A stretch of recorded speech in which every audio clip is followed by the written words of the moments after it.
May I now request our chief guest, Mr. V Swamy IAS, Chairman MPEDA, to deliver his address. Namaskar. Mr. Sridharan, Mr. Matthew, Mr. Sanjit, Mr. Neeraj Goba, Mr. Muthu, Rubber Board, Mr. Vasant, and other dignitaries present here. So, just like you guys are thinking like why MPEDA chairman is the chief guest here, so for me also it was a surprise package kind of thing. I was in Delhi 2 days back. I was having my dinner. I had gone to the World Food Show. We had a stall in Delhi and we were having business meets with buyers from foreign countries. We were having RBSMs. And I get a call from my previous additional secretary, Satya Srinivas sir. He was my boss when I was in SEZ. So I get a call and he said, you have to go to Coonoor. So initially I heard some other name. I thought some place outside India or somewhere in Maharashtra, because I thought our honorable minister is going to somewhere in coastal area somewhere with fishermen. He must be having some meeting, some place in India where my presence was required. Then I asked him which place sir, what is this place name? He said Coonoor Tea Board. Then I was able to immediately associate. Then he said, you are nowhere linked, but since both of us, Commerce Secretary and AS, were not able to join for some reasons, they asked me to represent DOC. Fortunately for me, Mr. Gauba has reached today and to take your questions. So it's sometimes our job profile is such that you get different assignments, very unknown things happen. At one point of time, I was MPEDA chairman, promoting marine products, fish, especially as healthy protein. It is helping you in health benefits. Same time, I was posted as chairman tobacco board. So just imagine the chairman of MPEDA in one hand with good protein and other hand with a cigarette. It's a very oxymoronic, but it's our job profile, the role sometimes. You have to play that role. You play it, and we are trained to fit into that role and stick to that role. So this was one such role. When I got this call also, I want to just share my experience because it is related to your sector. When I got this call, I left my home after Independence Day. I traveled to Delhi, then Andhra. Then when I came back that weekend, I was posted as an observer election to Kashmir. I was there in Kishtwar, so I had very less time. I came back after my tour in Vijayawada, Rajahmundry and all places I visited, came back, then I had to immediately leave to elections. Then elections again, there it was a very different experience. We were sharing with Rubber Board chairman. I found there, like when you travel in the countryside or in Kashmir, that place was known for saffron. So the Kashmiris have a drink called Khewa, I think, if I'm pronouncing. And the tea leaves used is somewhere from northeast, I think. So it's so interconnected, Kashmiri. Tea is not available there, but they depend on, for their Khewa, they depend, it's a very, very healthy drink. You have saffron in that, then they add the tea leaves, and then they crush the almonds. They crush the almonds and just in the boiling water they add. So it's such nutritious drink with that climate. In fact, I lost more than 2.5 kgs with trekking the booths and then having good food in Kashmir. So then after that, I traveled to Cairns in Australia for a Codex meeting on the food. It was related to food regulations, Codex meeting. And then I had traveled to Delhi, and my ticket was, yesterday it was to Kochi. And I had to change my ticket to Coimbatore, and I landed here. So,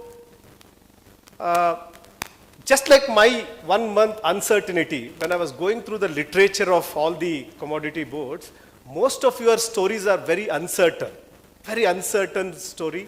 Unknown things are happening. But the countries which have done well are the countries which are able to adapt to these uncertainties in a better manner, which I would reflect in my, when I'm talking about some issues I'll be telling. So firstly, looking at the contribution, I would like to on behalf of DOC and the kind of wealth creation which you have done, the job creation, wealth creation, primary sector, the associated sectors, indirect jobs which you have created is, it's significant. That contribution, I think, I am privileged to be here, and as wealth creators, your contribution needs to be recognized. I congratulate all of you in contributing to the nation's economy. So, even though I'm not directly linked to the T-board, I have association with all these commodities. My first association was in Northeast when I was posted, and then there's a district in Orissa called Gajapati, which is bordering Srikakulam, near Vishakhapatnam. So there we had rubber plantations.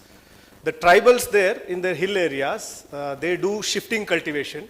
So instead of that, the rubber board officials there had some intervention. In agriculture, what they used to get, that was peanuts. But rubber, you go to those villages, rubber has changed the economy of that whole village. The sanitation, there's an NGO called Gram Vikas which works there on water and sanitation. It's one of the best model village. That was in 2006. In 2006 I had seen. And the value these rubber sheets, which we from the ITDAs, there's a agency called ITDA in the tribal areas, we used to provide machines for this, the farmers, the producer companies. So that was my first engagement with the rubber. Then subsequently I moved into the National Rural Livelihoods Mission in Odisha and Karnataka. There also, whatever I see the problems, it is about package of practices, best practices in agriculture. In agriculture I have seen that we had introduced something called SRI, System of Rice Intensification. System of rice intensification is the same paddy cultivation, but you do in a different way. The seeds in a, there will be space. It is an aerobic movement where because of that, the better breathing, the number of tillers, the panicles, the yield was almost 3 to 4 times. So that is one experience. And the other challenge which I saw was skill. When I was in Karnataka under the skill mission, under NRLM, we used to collaborate with Cafe Coffee Day. We used to fund Cafe Coffee Day, and the Cafe Coffee Day, where you go to Cafe Coffee Day shops, you'll find those, they're very good. The trainees are so good because their training center in Bangalore near Kengeri is one of the best training centers. They used to be funded through Karnataka NRLM. Then when I was in Cochin SEZ, and I was also in Vishakhapatnam SEZ, this tea units were there, export-oriented units were part of our SEZ. Then there were a lot of glove units. The glove units did exceptionally well during the COVID period. During COVID period, the contribution of the rubber growers for the domestic glove unit and the domestic supply chain was significant. So I had that experience. Then there are a lot of spice units also. There were a lot of spice units, and many export-oriented units used to come to us for approval for extracts from the spices, value-added products, whether be it in Karnataka or Telangana with the chilies. So I had the opportunity of working in this, across this sector and understand the issues of quality. So when I went through the challenges like skill, quality, traceability or productivity, post-harvest management, I thought like I will talk about MPEDA because we face similar problems in fish and aquaculture. It is related because all these supply chain, value chains are related. So I would share some of my experiences which MPEDA is doing, which may be beneficial to all of you. So now coming to two theories I would like to introduce. One theory is by a professor in Harvard called Ricardo Hausmann. Ricardo Hausmann, he was a minister and in a Latin American country, and he used to teach a course. He introduces a concept called complexity ranking, atlas of complexity for the whole trade which happens between countries. And in his theory, he comes out with a very lot of evidence-based studies. He says for a country, for a country to be advanced or developed, it is not your geography, or sometimes it is not even corruption, not even education system, but it is the products you produce, the complex products you produce, that determines the per capita income of the country. So, and they rank the countries in terms of the complexity, what we produce, and I think India is somewhere in 40th rank, roughly around 40 ranks, and China is almost in 15th or 16th rank. And evidence shows that countries which move up in this complexity ranking, their per capita income increases and they have better economic outcomes. So if you see our sector, whether it is marine or whether it is all these commodity boards, as the director was emphasizing, we focus mainly on commodities and we don't focus on products. Like the top countries are Japan and USA, all these countries produce very highly complex. The complexity is determined based on the HS codes. Each HS code is assigned a rank, and then based on collective ranking of those products produced in a country is ranked. So this is one concept.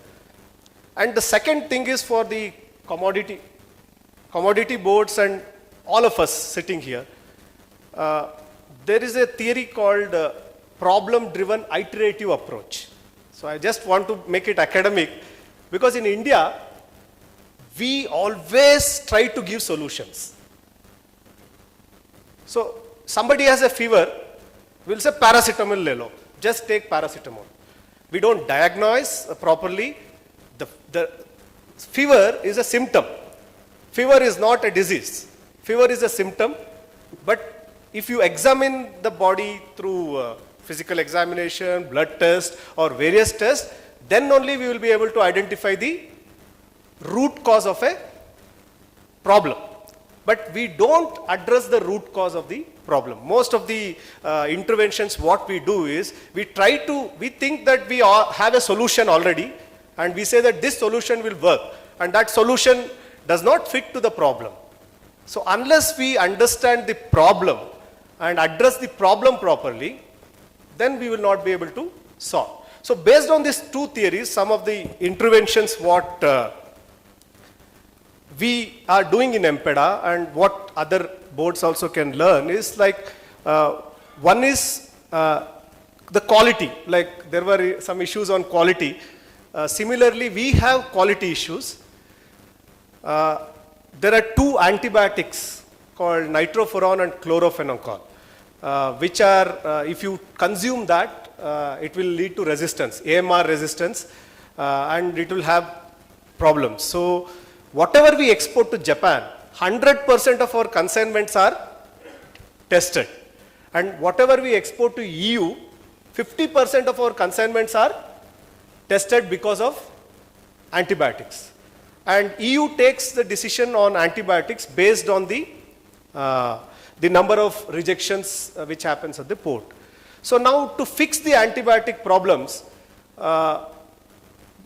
what we did was we did a multi-stakeholder analysis, and we found that antibiotics was not a problem. The problem for antibiotics is because there is a disease, the farmers are using antibiotics, and there are positive antibiotics which the farmers can use, but there are some quacks who are recommending them to use these two banned antibiotics. So when we did this stakeholder mapping, we found that for the main problem there are many sub-problems, and those sub-problems are like there were a lot of quacks in the system who were who were advising the farmers. So what MPEDA did was we listed all these quacks and we introduced a course for them, training course, that what should be your recommendation to the farmers. That was one intervention. The second interventions what we are doing is these two antibiotics are used for dogs also, for pets. They're used for pets, so you can't ban it completely. So we took a different approach, saying that we will ban this bulk production of these antibiotics, and then we are working with the health ministry to ban this, to the drug controller we are trying to ban. That is one. And we also have efficient lab systems established by MPEDA. After the harvest, the test is done, and then pre-export also the test is done. So MPEDA also has created a chain of labs where we provide services. So we are not addressing the problem in a single way. Like we are trying to see multi-stakeholder approach and trying to address. And when EU regulators come, they see that what is the action taken by the district drug societies. So the district drug societies come under the control of state governments. So then we had to engage with the state governments, constitute district drug task forces, and we speak to the district collector level also, and try to ensure that the district drug task forces meetings are also done. My point here is, if you see the challenges which you are facing, it's not the plantation problem. It is like the value chain is so complex that there are multiple stakeholders in the value chain. So unless we engage with this value chain in the stakeholders, all the stakeholders, we would not be able to succeed. And more engagement with state governments, because some of the things are in the state government and you are located with the Commerce Ministry, but the production actually happens in the state government. So we need to engage more with the state government. This is what MPEDA has been doing for the last 2 to 3 years in our Chintan Shivers. We are calling the state governments. We prepared a state profile. For each state, we have a profile. What is the challenge in that state? And whenever we meet the chief secretary or the fishery secretary, or industry secretary, we go with them with this challenge. As somebody was telling, these bodies should become from regulator to more of a promoter. We are more like a policy advocacy body also. We are regulators, but regulation also in a different way of regulation. It's advocacy. Then second thing is value addition. We export almost 8 billion worth of marine products. Out of that, only 800 billion is value-added products. We have 2 chapters in marine products. One is chapter 3, the other one is chapter 16.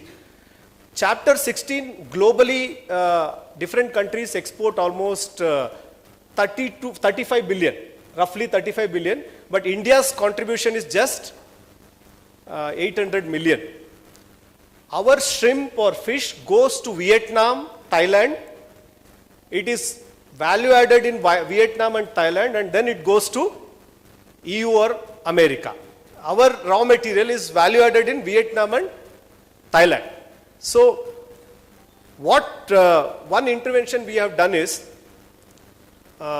we invited some Vietnam experts to India at our cost, and then we trained the laborers in the from all the plants. We brought the workers and we trained them as master trainers.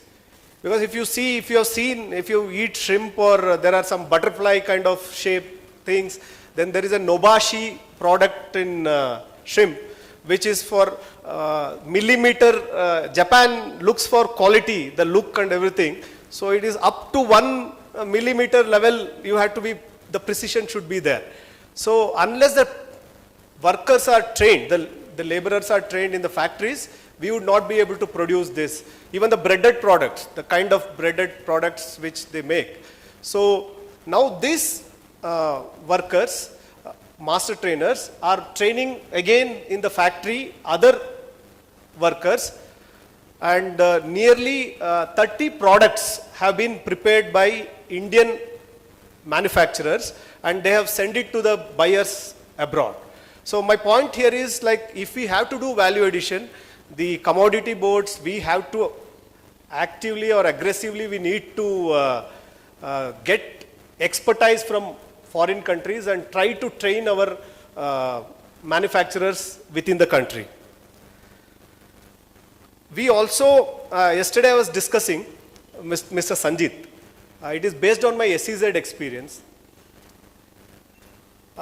Now plantations, you can relook it as in the SEZ lens.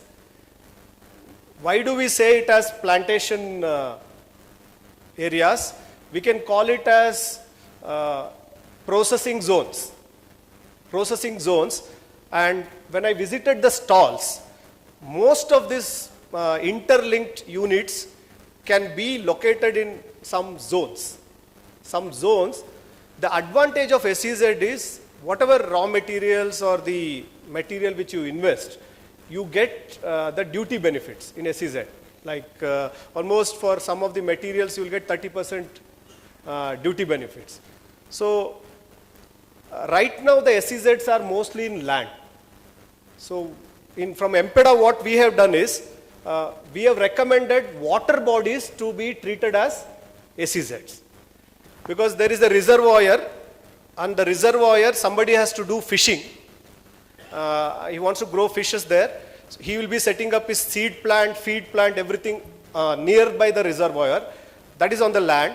But he will be growing the fishes in the water. But right now there are no water-based SEZs in the country. But we have recommended that consider water-based bodies also as a SEZ, because most of our fish goes as exports.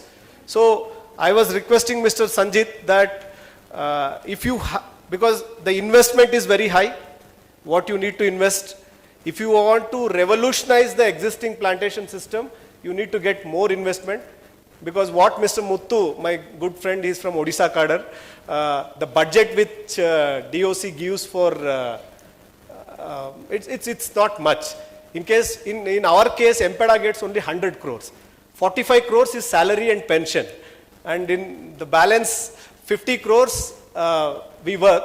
But we work more on policy, advocacy, collaborating with multiple agencies. Because sometimes more than these subsidies, these other policy advocacies can be a better tool for moving forward.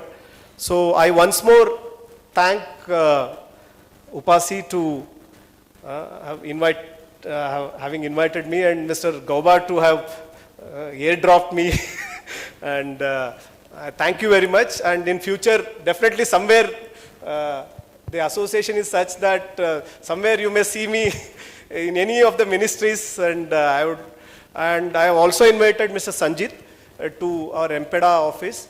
Whatever proposals you are given, I am going to send a report to the Commerce Minister and AS with evidence-based recommendations I am going to send from my side. So I have invited him to Kochi to MPEDA's office, and I hope that most of your issues, the challenges which you are facing, at least some challenges can be addressed with FSSA, with Finance Ministry, and with various agriculture or any other ministries also, we can try to facilitate. And as MPEDA chairman, I would also be proactively, I would try to place your grievances before the Department of Commerce. Thank you very much. Jai Hind.